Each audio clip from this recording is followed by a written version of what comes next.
작년 12월 10일에 함께 예배를 드리고 이제 6개월이 지나서 다시 함께 예배를 드릴 수 있게 되어서 참으로 감사합니다.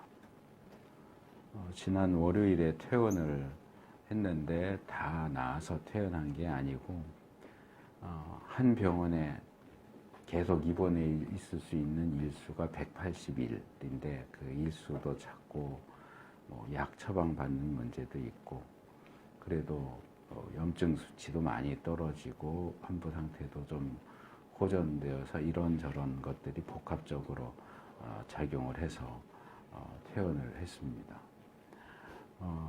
우리가 원래 계획으로는 작년에 민수기를 다 끝내고 올해 들어오면 신명기를 살펴볼 계획이었는데 민수기에서 살펴볼 말씀을 설교 2개를 남겨놓고 그렇게 되는 바람에 아직 민수기를 끝내지 못했어요. 이제 조만간에 민수기를 끝내려고 생각을 하지만 오늘은 그리고 아직 확실하게 결정된 건 아니지만 어쩌면 당분간은 제가 6개월 동안 입원 생활하면서 질병과 또 치유와 믿음에 대해서 정말 심각하게 고민을 하면서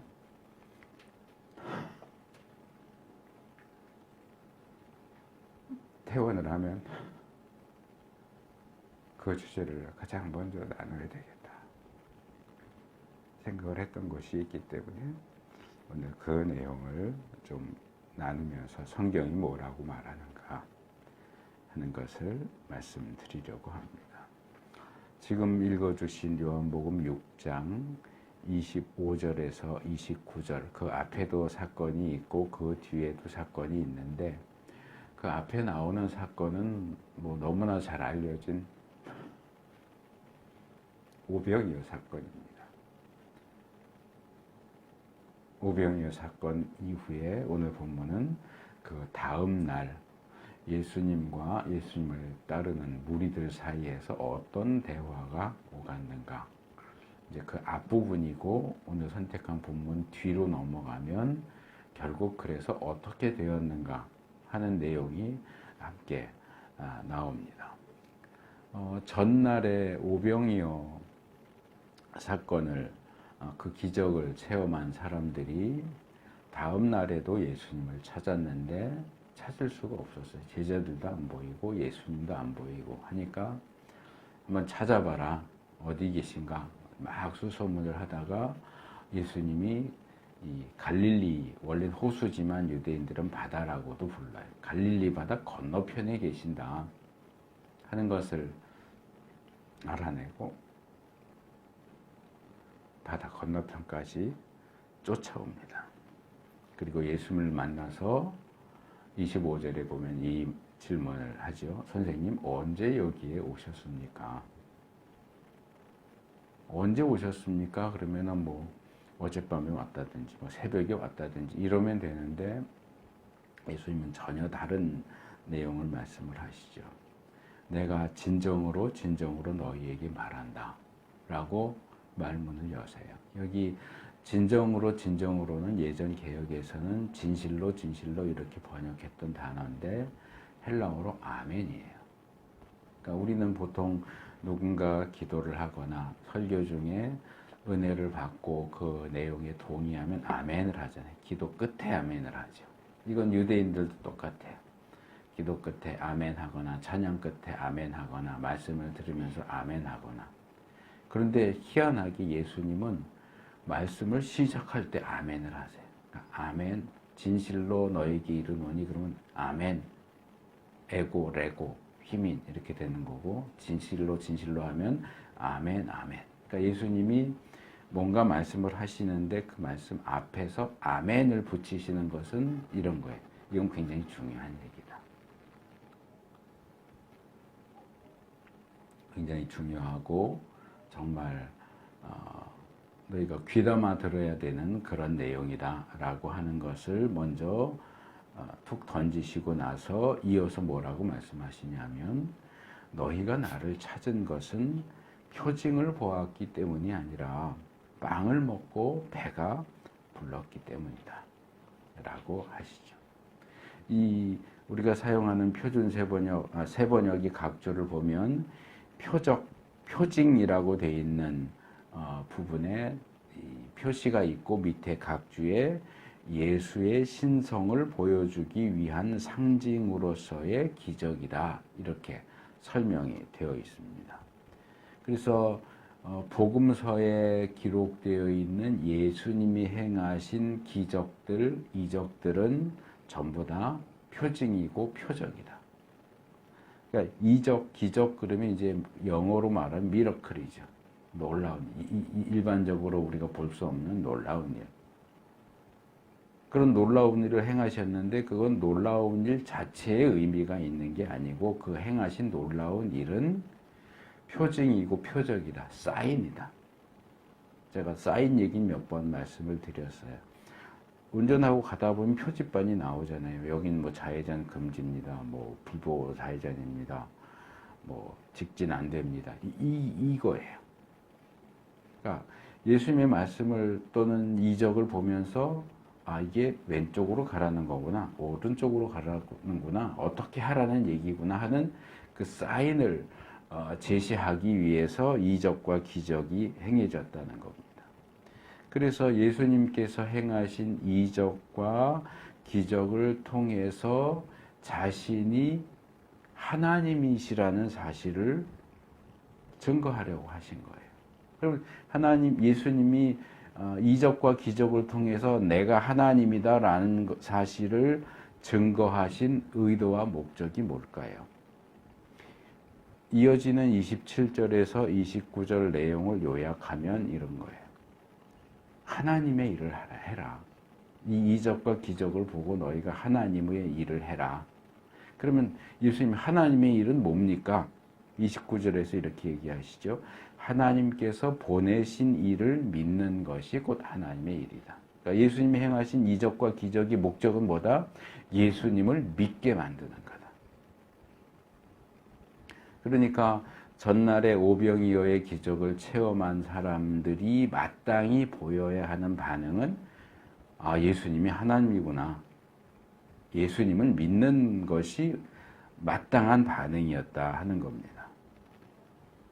그래서 이들이 그 다음날 돼서 이렇게 열심히 예수님이 어디 계시지 추적하고 바다 건너편까지 쫓아왔으면 아, 이 정도면 예수님 믿는 걸로 충분하다고 할 수 있지 않겠는가 생각할 수 있는데 문제는 정작 예수님 당사자는 뭐라고 그래요? 너희가 나를 지금 쫓아온 것은 표징을 보았기 때문이 아니다. 나를 믿으려고 쫓아온 게 아니고 빵 먹고 배불러서 쫓아온 거다. 어제도 빵 먹고 얻어먹고 배불렀고 오늘도 또 빵 얻어먹고 배부르려고 나를 찾은 것이지 빵 때문에 나를 찾은 것이지 나를 믿으려고 나를 찾은 게 아니다 라고 말씀을 하시는 거예요. 근데 아주 흥미롭게도 이 본문 사건이 기록되어 있는 6장 앞부분을 보면 특별히 6장 2절에 큰 무리가 이 오병이어 기적을 경험한 사람들이 원래 왜 예수님을 쫓아왔는가를 소개해요.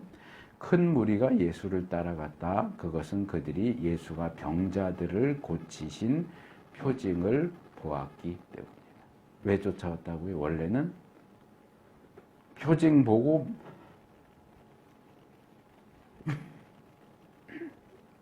믿으려고 쫓아온 게 아니고 병 고침 받으려고 쫓아왔다는 거예요. 뭐 큰 무리가 다 병자는 아니었겠죠.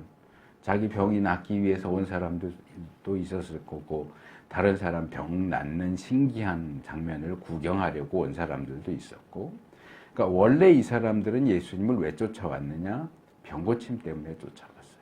근데 전혀 생각지 못했던 빵을 얻어먹고 배가 부르니까 이번에는 목적이 바뀌었어요. 병 고침이 목적이었는데 빵이 목적이 돼버렸어요.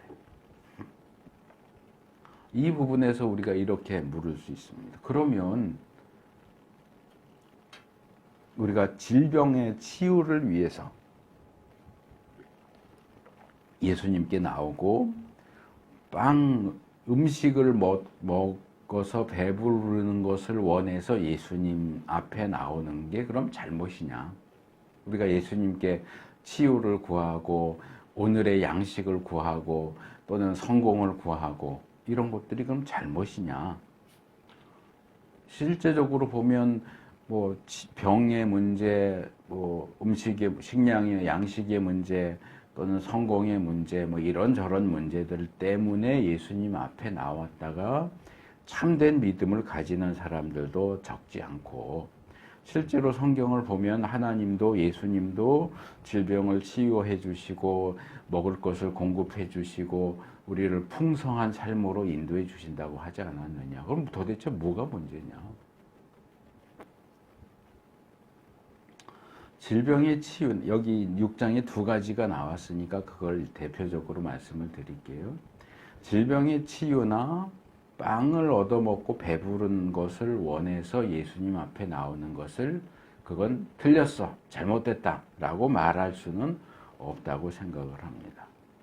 문제는 치유나 빵은 예수님을 참으로 믿는 믿음으로 가는 과정이어야지 그것이 목적이어서는 안 된다는 겁니다. 그게 성경의 기본적인 가르침입니다. 우리가 작년에 한 해 동안 살펴봤던 민수기 내용을 한번 기억해 보세요.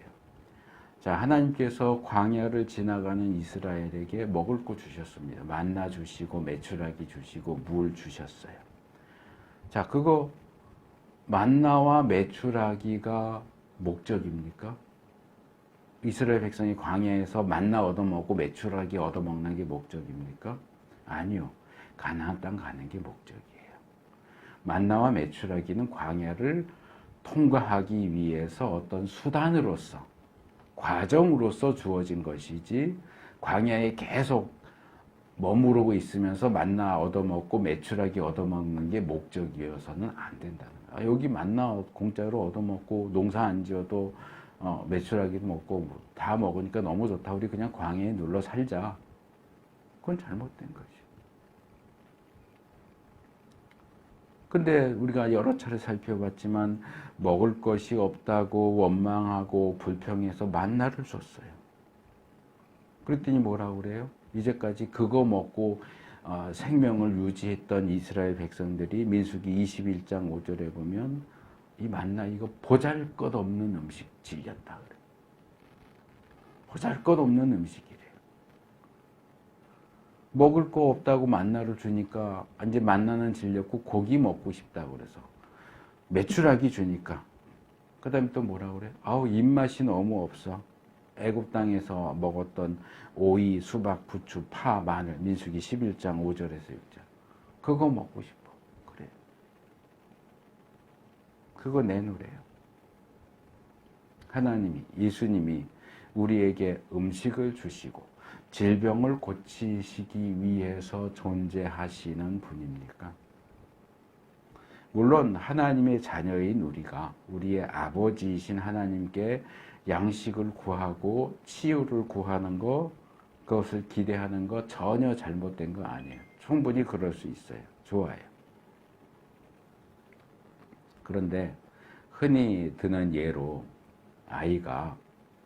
어린 아이가 저녁에 퇴근하고 돌아오시는 아버지를 기다리는데 아버지가 목적이 아니고 아버지 손에 들려있는 과자 봉지가 목적이다.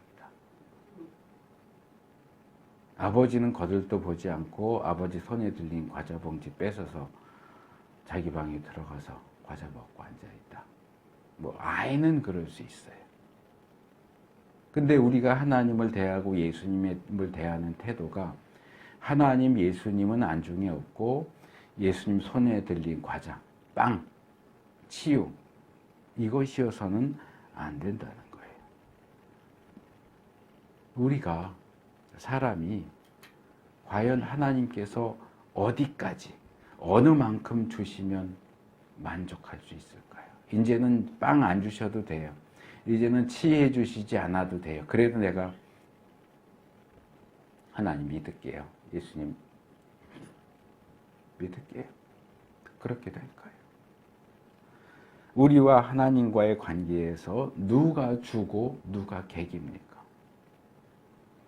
바울이 빌립보서 3장 19절에서 그들은 배를 자기네의 하나님으로 삼고 자기네의 수치를 영광으로 삼고 땅의 것만을 생각합니다. 라고 말합니다. 우리의 하나님, 우리의 신은 우리의 배입니까? 하나님입니까? 치유가 우리의 신입니까? 치유하시는 하나님이 우리의 신입니까?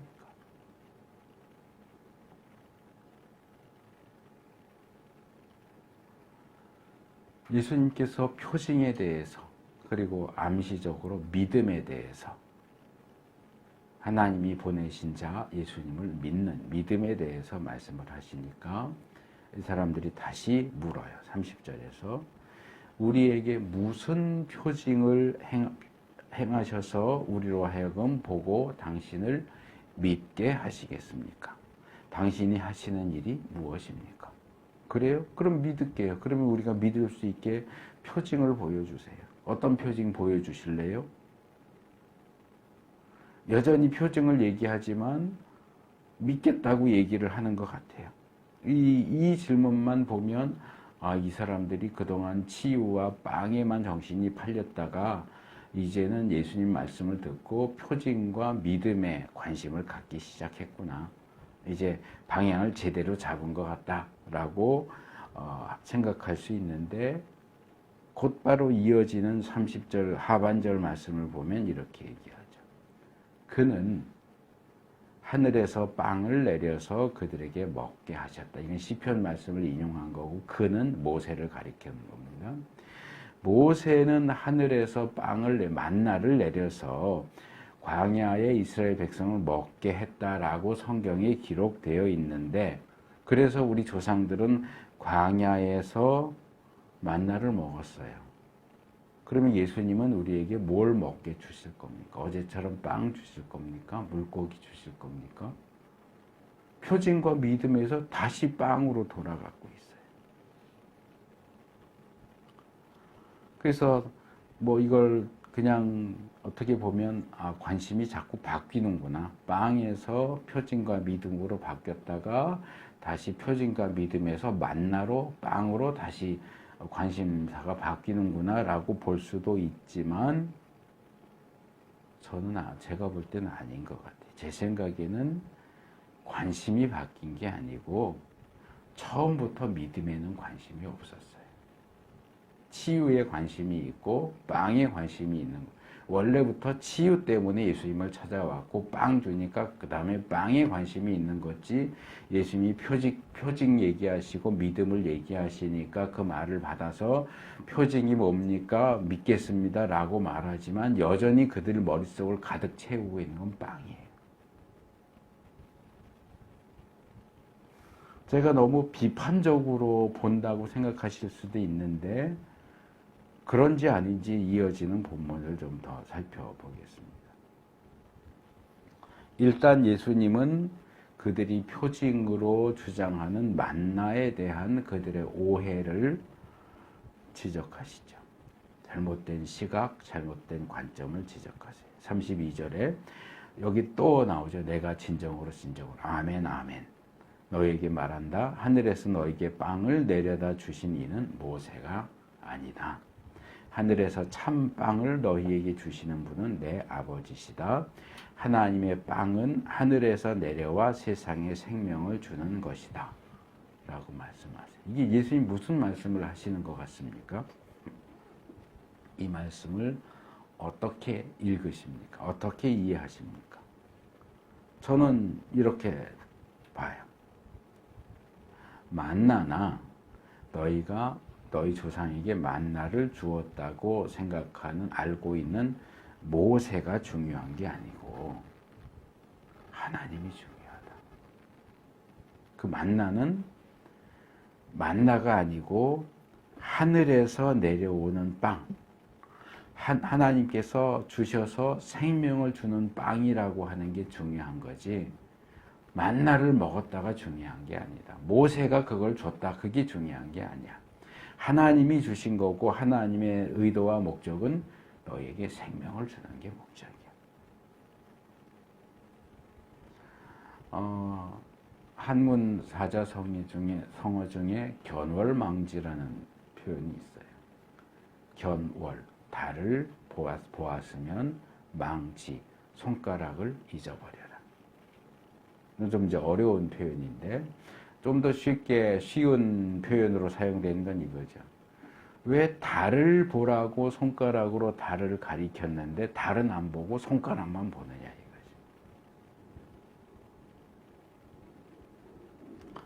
이 손가락은 더 중요한 달을 가리키는 사인이에요. 빵과 치유는 예수님을 믿어야 한다는 사실을 가리키는 사인이에요. 그러면 손가락이 가리키는 걸 보고 달을 봐야 되고 빵과 치유가 가리키는 예수님에 대한 믿음으로 나가야 되는데 여전히 손가락을 보고 있어요. 달은 안 봐요. 여전히 빵과 치유만 보고 있어요. 예수님 믿을 생각은 없어요. 빵 얻어먹고 병 나을 생각만 하고 있어요. 사인으로서의 역할을 제대로 해서 손가락을 통해서 달을 보게 되었다면, 빵과 치유를 통해서 예수님을 믿게 되었다면 그 손가락, 빵, 치유는 더 이상 의미가 없어요. 그건 수단이고 과정이고 그렇기 때문에. 그래서 예수님 말씀하시는 건 이거죠. 너희는 자꾸 빵 얘기하고 만나 얘기하고 모세 얘기하고 그러는데 그게 중요한 게 아니야. 하나님이 중요하고 생명이 중요해. 생명의 빵이 중요해. 그러니까 또 뭐라 그래요? 34절에서 이렇게 예수님 말씀하시는데도 여전히 빵에 대한 욕심과 미련을 버리지 못하고 이렇게 얘기해요. 주님, 그 빵을 언제나 우리에게 주는 또 빵 달래요. 저는 이 장면을 보면서 이 예수님과 마르다의 대화가 떠올랐어요. 오빠인 나사로가 죽었어요. 예수님 불렀는데 늦게 왔어요. 예수님 조금만 일찍 왔으면 우리 오빠가 안 죽었을 텐데. 나를 믿는 자는 죽어도 살겠다. 살려주겠다는 얘기 있잖아요. 근데 무덤에 가자 그러니까 벌써 죽은 지 사흘이나 지났습니다. 무덤 문 열어라 그러니까 벌써 시체가 썩어서 냄새가 나는데 살려준다고. 살려준다라는 얘기는 듣는데 머릿속에 뭐가 있어요? 우리 오빠는 이미 죽었어. 시체가 썩고 있어. 이 마지막 날 예수님 오실 때 죽은 사람들이 부활하는 건 저도 알아요. 아는 게 중요한 게 아니고요. 믿냔 말이에요. 하나님이 중요하고 생명의 빵이 하늘에서 내려오는 생명의 빵이 중요한 거 알아요. 지금 예수님 말씀하셨으니까 들었잖아요. 근데도 머릿속엔 온통 뭐예요? 빵이에요. 빵. 예수님은 그 빵을 뭐 생명의 빵이 됐든 무슨 빵이 됐든 그 빵을 매일 좀 주시면 좋겠습니다.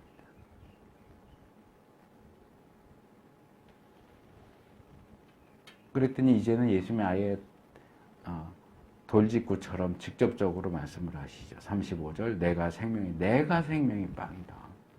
만나가 아니고 내가 생명의 빵이야. 내게로 오는 사람은 결코 줄이지 않을 것이요 나를 믿는 사람은 다시는 목마르지 않을 것이다. 그래서 이번에 아예 직접적으로 나를 믿으라는 얘기야. 빵 구하라는 얘기가 아니고 빵 먹자는 얘기가 아니고 나를 믿으라는 얘기야 라고 말씀을 하시죠. 빵이 아니라 생명에, 빵이 아니라 예수님에게 초점을 맞추라는 거죠.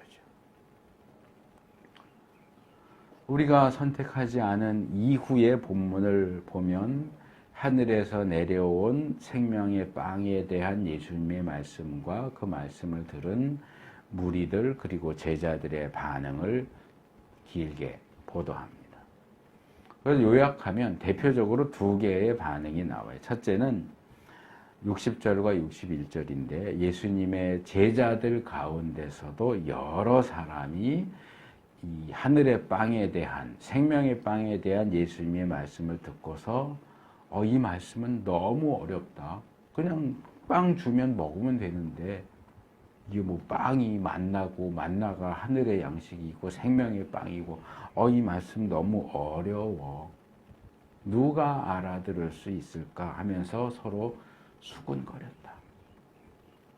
그리고 제일 끝에 66절에 가면 둘째로 이 때문에, 이것 때문에, 그리고 또는 각주에 보면 이때부터 제자 가운데서 많은 사람이 떠나갔고 더 이상 그와 함께 다니지 않았다.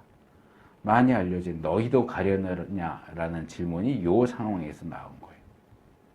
무리도 떠나가고 제자들도 예수님 따랐던 사람들도 떠났어요. 12명만 남았어요. 니들도 갈래? 이거 어려우니까 내가 빵 안 준다고, 빵이 중요한 게 아니라고 하니까, 치유가 중요한 게 아니라고 하니까 그럼 니들도 갈래? 물어보시죠. 뭐 말씀이 어려워라고 말하지만 툭 까놓고 말하면 이제 더 이상 빵이 없다니까 실망하고 간 거예요.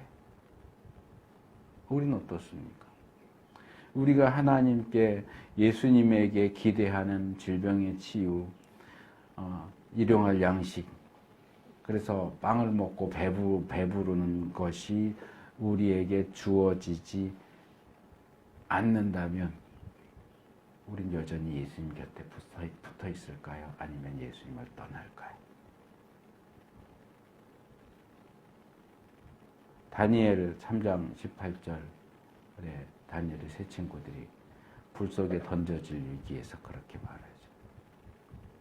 비록 그렇게 되지 않을지라도 우리는 우상계청을 절할 수 없습니다. 개역은 더 많이 알려 그리 아니하실지라도, 우리는 그리 아니하실지라도, 이걸 무슨 막 대단한 신앙적이고 영적인 그거 말고요, 치유해 주지 않으실지라도, 빵을 주지 않으실지라도 우리는 하나님께, 예수님께 딱 붙어 있을 수 있을까요? 예수님께서 그 이후에 나오는 상황들을, 그 상황이 나오기 전에 36절, 오늘 읽은 본문 마지막 절인데 36절에서 한마디로 딱 요약하십니다. 예상하시고 단언하십니다. 그러나 내가 이미 말한 대로 너희는 나를 보고도, 또는 표징을 보고도 나를 믿지 않는다. 너희 나 안 믿어. 너희 머릿속에는 나도 없고 믿음도 없고 오로지 치유와 빵만 있구나. 우리에게, 인간에게 믿음이 없다는 사실을 지적하시죠. 빵이 없어도, 질병의 치유가 없어도, 성공이, 명예가 뒤따라오지 않아도, 하박국 3장 18절 19절에서 선지자가 말했듯이 무화과 나무에 과일이 없고 포도나무에 열매가 없을지라도, 올리브 나무에 딸 것이 없고 밭에서 거두어 드릴 것이 없을지라도, 우리의 양이 없고 외양간에 소가 없을지라도 주님 안에서 즐거워하고 나를 구원하신 하나님 안에서 기뻐할 수 있느냐는 겁니다. 지난 6개월 동안 입원해 있으면서 아까 설교를 시작하면서 치유와 회개와 믿음에 대해서 생각을 했다라고 좀 더 구체적으로 말씀을 드렸지만, 뭉뚱그리면 이거예요. 기독교 신앙, 믿음이 도대체 뭐냐? 그래서 원래는 오늘 설교할 제목을 믿음의 효용성 이렇게 붙이려고 했었어요. 근데 이제 요한복음 본문을 살피면서 요한복음에서 예수님이 말씀하신 나를 찾는 까닭이 뭐냐, 예수님을 찾는 까닭이 뭐냐, 이렇게 했는데, 자, 질병이 걸려서 예수님 저 좀 고쳐주세요. 기도했는데 안 고쳐줘요. 그러면 내 기도가 무슨 소용이 있고 내 믿음이 무슨 소용이 있느냐. 배가 고파서 빵 좀 주세요 했는데 빵을 안 주세요. 그러면 빵도 안 주시는 하나님 예수님을 믿을 필요가 있을까요? 과연 우리의 믿음이 어떤 효용을, 어떤 효과를 가지는 것일까? 그게 제 가장 근본적인 고민이었어요. 여러 사람들이 제가 그렇게 이번에 오랜 기간을 이번에 있으니까 뭐 오셔서든지 또는 전화를 해서든지 치유에 대해서 낫기를 위해서 얘기하면서 회개를 말씀하신 분도 있고 믿음, 그냥 일반적인 믿음은 안 되고 이 치유가 일어나는 믿음을 가져야 된다고 믿음을 이야기하기도 하시고 뭐 잘 알려진 어떤 치유 사역자를 소개하면서 거기 집회에 가야 된다. 뭐 집회에 가지 못하더라도 그분한테 기도를 받아야 된다. 그분이 이 치유 집회하면서 뭐 3시간 동안 9시간 동안 방언으로 계속 기도하는 게 유튜브 방송에 나오는데 그 방송을 봐라. 여러 이야기들을 들었습니다. 오른발 7번, 왼발 1번 해서 총 8번 수술을 거치면서 여러 차례 의사에게서 발 절단해야 될 것 같다. 여기 발 중간 부분을 절단을 할까? 발목에서 절단을 할까? 정강이 부분에서 절단을 할까? 수술 딱 끝나고 와가지고 다음에는 절단 생각하셔야 될 것 같아요. 고민 중이에요. 발 중간에서 절단을 할지 발목에서 절단을 해야 될지 원칙적으로는 염증이 감염되지 않는 부위에서 잘라야 되는데 정강이에서 절단을 할지 고민 중이에요.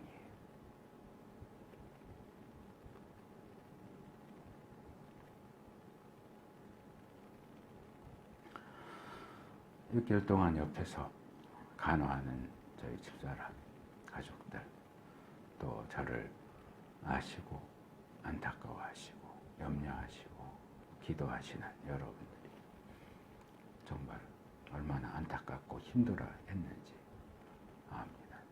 근데 그분들의 안타까움과 간절함과 절실함이 당사자인 저만 했을까요? 남편 발을 자른다 그러니까 속상하겠죠. 힘들겠죠. 근데 남편 발이잖아요. 나는 내 발을 자르겠다고 하는데 발에 상처 나서 이거 한 치료하고 2주만 있다가 가면 되겠다 했는데 수술하고 긁어내야 된다. 힘줄도 긁어내야 된다. 신경도 긁어내야 되고 근육도 긁어내야 되고 뼈도 긁어내야 될지 모르겠는데 뼈까지 긁어내면 제거하면 발바닥에 뼈가 없어서 이렇게 연체동물처럼 덜렁덜렁하기 때문에 결국은 자를 수밖에 없다. 무슨 나름대로 신중하게 과정을 거쳐가는데 늪에 빠진 기분이에요. 결단이라는 결과물을 놓고 그냥 끌려가는 거예요. 물론 그 이전부터 지금까지도 저 역시도 하나님께서 치유해 주실 것을 기대하고 기도하고 있습니다. 못하실 것이 없는 하나님이 원하신다면 오른쪽 발바닥에 다 제거해버린 힘줄도 신경도 근육도 아무것도 없는 데서 세상을 창조하신 하나님이 그 없는 것도 새롭게 만드실 수 있다.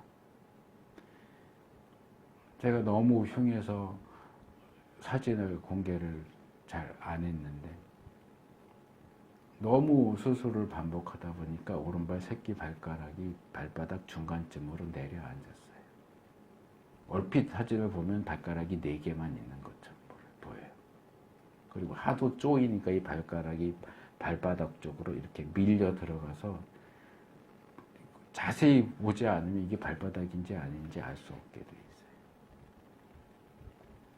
뭐 째고 꼬매놓고 쇠로 묶어놓고 뭐 그런 부분도 그렇지만 제가 이제 아내가 저는 볼 수가 없으니까 사진을 찍어서 보내주면 그거 보면서 제일 힘든 게 새끼 발가락이에요.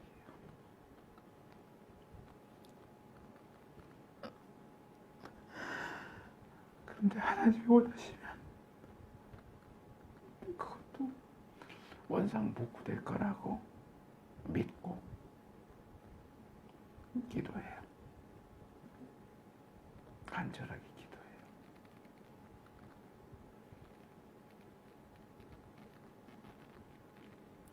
치유가 일어날 만큼 그렇게 믿고 그렇게 간절히 기도하지 않아서 일어나지 않는다. 여기서 더 이상 어떻게 절실합니까?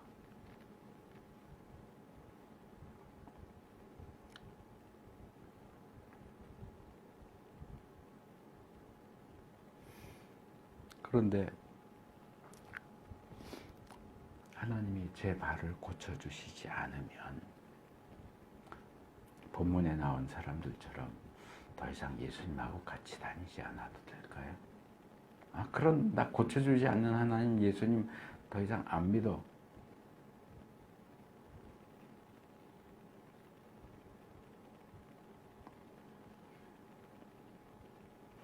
우리가 믿습니다 하면서 구했던 것들을 받아내지 못한다면 더 이상 하나님을 믿지 않아도 되는 걸까요?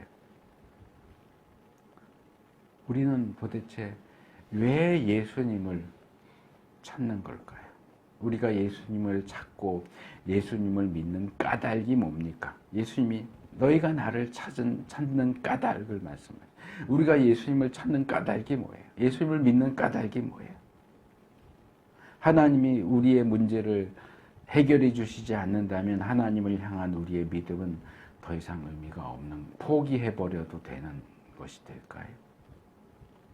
내가 현재 직면하고 있는 너무나도 절실한 문제를 해결하기 위해서 마치 어린 아이들이 뭔가 잘못해서 부모로부터 매를 맞을 때 매 맞는 상황을 모면하기 위해서 무조건 잘못했어요 하는 게 진짜 회개일까요? 그냥 믿습니다 해서는 치유가 일어나지 않으니까 더 간절하게 더 매달려서 무조건 믿습니다. 그럼 그게 진짜 믿음일까요? 내 문제를 놓고 느끼는 나의 그 원초적인 간절함이 믿음입니까? 내가 간절하면 하나님도 간절하셔야 됩니까? 내가 무언가가 절실하게 필요하다고 내 목숨을 걸고 때를 쓰면 그것에 대한 하나님의 뜻이나 계획과 무관하게 무조건 들어주셔야 되는 겁니까? 하나님의 뜻과 계획은 무시하고 내 뜻과 나의 간절함을 내세워서 그것을 반드시 이루어 주셔야 된다고 하나님을 강압하는 것이 기독교 신앙입니까? 입원 초기에 의사가 첫 번째 수술한 사람은 다른 사람이고 연말에 휴가를 가서 현재 담당하고 있는 의사를 한번 바뀌었어요. 이분이 두 번째부터 여덟 번째까지 수술을 했는데 지금은 정말 180도 달라졌는데 처음에는 굉장히 거칠었어요. 말도 거칠고 행동도 거칠고 부정적인 얘기를 내가 이렇게 말하면 환자가 보호자가 어떻게 생각할까를 아무 생각 안 하고 머릿속에 떠오르는 대로 그냥 말하는 거예요. 두 번째 수술을 제일 심하게 그분이 한 첫 번째 수술이죠. 그러니까 첫 수술을 하고 의사가 바뀌면서 제 발 상태를 보더니 이건 이렇게 하면 안 되고 긁어내야 된다. 뭐 힘줄이고 신경이고 근육이고 뼈고 염증으로 오염이 되면 이거는 재생이 되지 않기 때문에 긁어내는 수밖에 없다. 그래서 다 긁어냈는데, 이제 저는 이제 수술하면 하반신 마취만 해요. 그러니까 위에는 멀쩡하고 의식도 있어요. 그럼 이제 누워 있으니까 밑에서 뭐 하는지는 몰라요. 근데 이제 뭔가 이렇게 하면 몸이 들썩들썩 밀리니까 뭘 하는구나 하는 정도인데, 수술 끝나고 옆에 딱 오더니 수술 끝났습니다. 왜 하는 소리가 발이 아작이 나서 남은 게 없대요.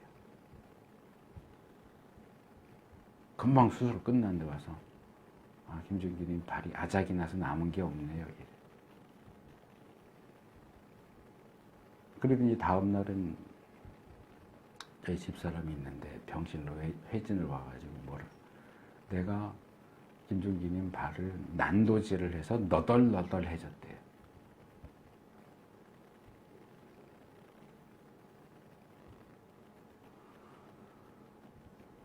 제가 오기가 나서 기도를 했어요. 하나님, 염증 다 잡히고 살도 빨리 아물고, 이 두 가지를 기도하다가 나중에는 하나를 추가해서, 하나님, 나 여기 마비도 풀려서 갔으면 좋겠어요. 걸어 나갔으면 좋겠어요. 염증, 3살, 마비. 그래서 저렇게 험하게 말하는 저 의사가 좀 깜짝 놀라게 그렇게 좀 해주세요. 근데 그 기도를 하자마자 제 마음속에 떠오른 생각이 있었어요. 하나님께서 하나님의 능력을 너의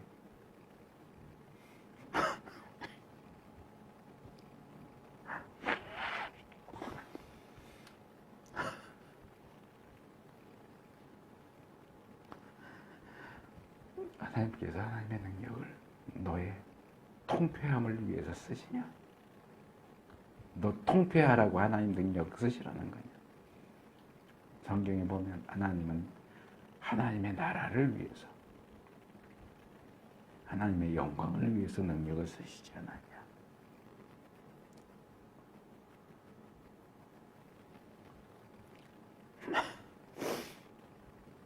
그래서 나는 하나님을 나를 위한 도구로, 내 종으로 생각하고 있지는 않았나. 그게 과연 성경이 말하는 믿음이고 기도일까? 믿음이 도대체 뭐냐?